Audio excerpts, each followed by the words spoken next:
اوس تاسو کولی شئ چې تر ټولو ارزانه انټرنیټي وړاندیزونه په اتوما سیم کارت کې فعال کړئ. سلامونه نیکې هیلې یو ځلې بیا به ورلټون یوټیوب چینل څخه په دې هیله چې ټول به روغ او جوړ یاست.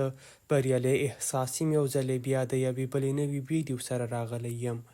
دغه ویډیو د اتوما انټرنیټي وړاندیزونو اړوند ده چې څرنګه کولی شو په نوموړي سیم کارت کې ارزانه انټرنیټ ته لاسرسی پیدا کړو. په دا ویډیو کې تاسو طریقه درښیم چې تاسو به وکولی شئ 10 جی بي انټرنیټ د 295 افغانۍ په بدل کې فعال کړئ او همدارنګه 15 جی بي انټرنیټ د 115 افغانۍ په بدل کې فعال کړئ. دغه انټرنیټ د دې ښځو دپاره اعتبار لري. دا چې څرنګه کولی شو یاد وړاندیزونه پر خپل ځان دپاره فعال کړو.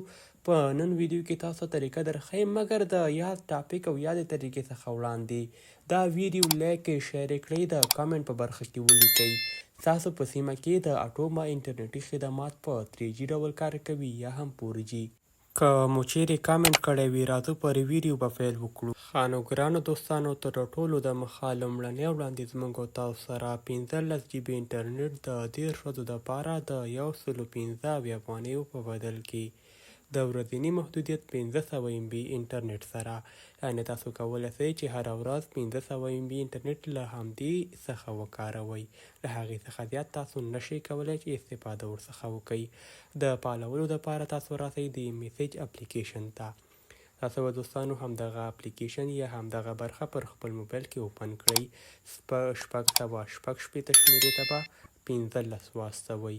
15 جی بي انټرنیټ د 10 ښځو دپاره د 500 MB انټرنیټ محدودیت سره فعالولو دپاره 666 شمیرې ته 15 واستوئ. په سینډ اپشن باندې کلیک واخلئ، ستاسو انټرنیټ به فعال سي. دوستانو ما سره روشن سیم کارت موجود ده. زه خاص تاسو سره طریقه درښایم چې په دغه طریقې سره تاسو کولی شئ یاد وړاندیز فعال کړئ.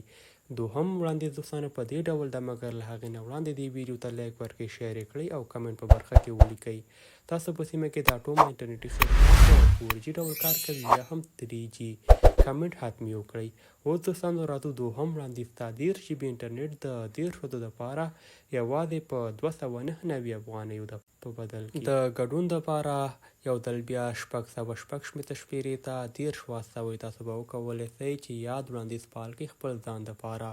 انټرنیټ یوې میاشتې دپاره کار کوي، مګر ورځنی انټرنیټي محدودیت یې 1 جی بي ده.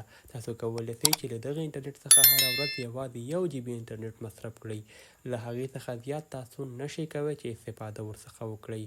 زموږ دا ویډیو تر همدې ځایه وه. که چیرې کومه پوښتنه غوښتنه درسره وي کولی شئ له موږ سره په ټلیګرام چینل کې هم شریک کړئ، ځکه دوستانو لینک یې په لومړني کمنټ او ترڅنګ یې پر د ویډیو ډسکرپشن کې موجود ده.